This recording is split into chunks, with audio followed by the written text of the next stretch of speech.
Olá, alunos, tudo bom com vocês? Então, vamos continuar, as explicações das nossas atividades da semana. Espero que vocês gostem, os conteúdos dessa semana e façam as atividades com muita atenção e capricho.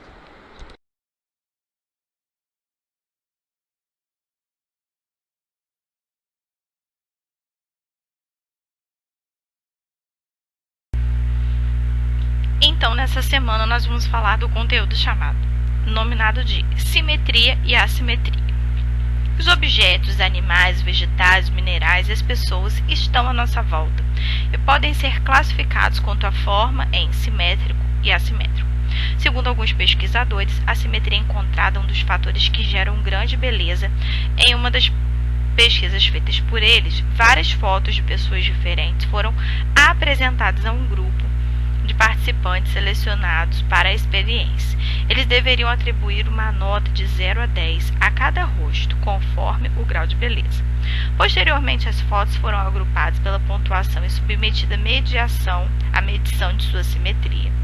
Essa medição demonstrou que, quanto maior o valor atribuído ao rosto, maior também será o grau de simetria. Com esse resultado, concluíram que a simetria é um dos elementos responsáveis pelo padrão de beleza.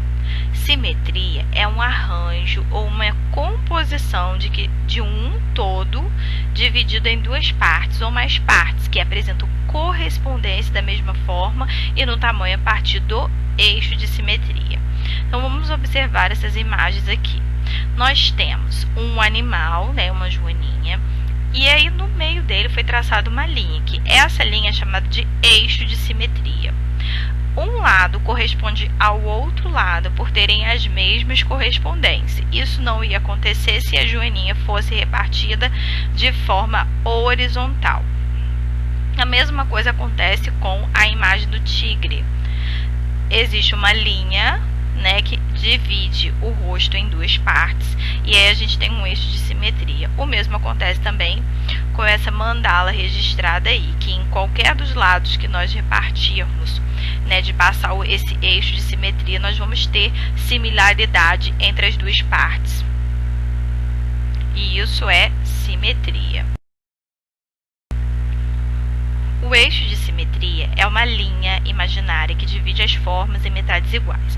Na simetria real ou bilateral, as duas metades são exatamente iguais. Na simetria radial, todas as retas passam por um centro que se irradiam do centro para fora.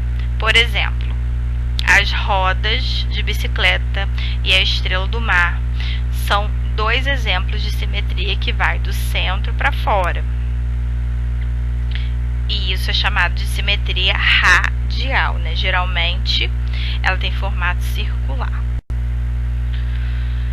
Como vimos anteriormente, existem dois tipos de simetria: a simetria bilateral e a simetria radial, E agora a gente vai falar sobre a assimetria, ou seja, quando a forma não possui simetria.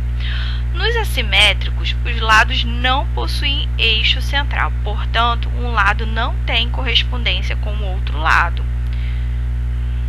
A simetria não dá só por si beleza a um objeto. O design simétrico pode ser monótono ou previsível. No entanto, conjuntamente com a cor, com as texturas, proporções, entre outros fatores, a simetria tem um papel importante e pelo estético de um objeto. Por outro lado, em determinadas situações, a assimetria deliberada é também utilizada com o objeto de criar surpresa e emoção. E aí a gente tem alguns exemplos de simetria na natureza, que são as asas das borboletas, o reflexo das paisagens na água, inclusive a gente consegue traçar o eixo de simetria, e a gente vai ter as duas correspondências entre as partes. Aqui na borboleta também a gente pode traçar, verticalmente um eixo de simetria para que a gente consiga encontrar a simetria bilateral.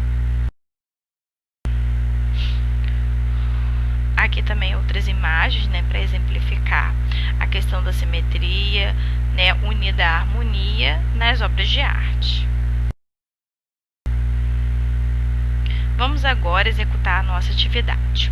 Na primeira questão, vocês vão se apropriar do adjetivo simetria, tá? Porque simetria, ele possui sinônimo com algumas palavras, então é isso que eu gostaria que vocês marcassem aí como resposta. Então, vocês vão marcar o que o adjetivo simetria tem como semelhança. Então, a gente pode dizer que simetria é desigualdade, é equilíbrio, é bagunça, é harmonia, é imperfeição, é ordem, é desequilíbrio.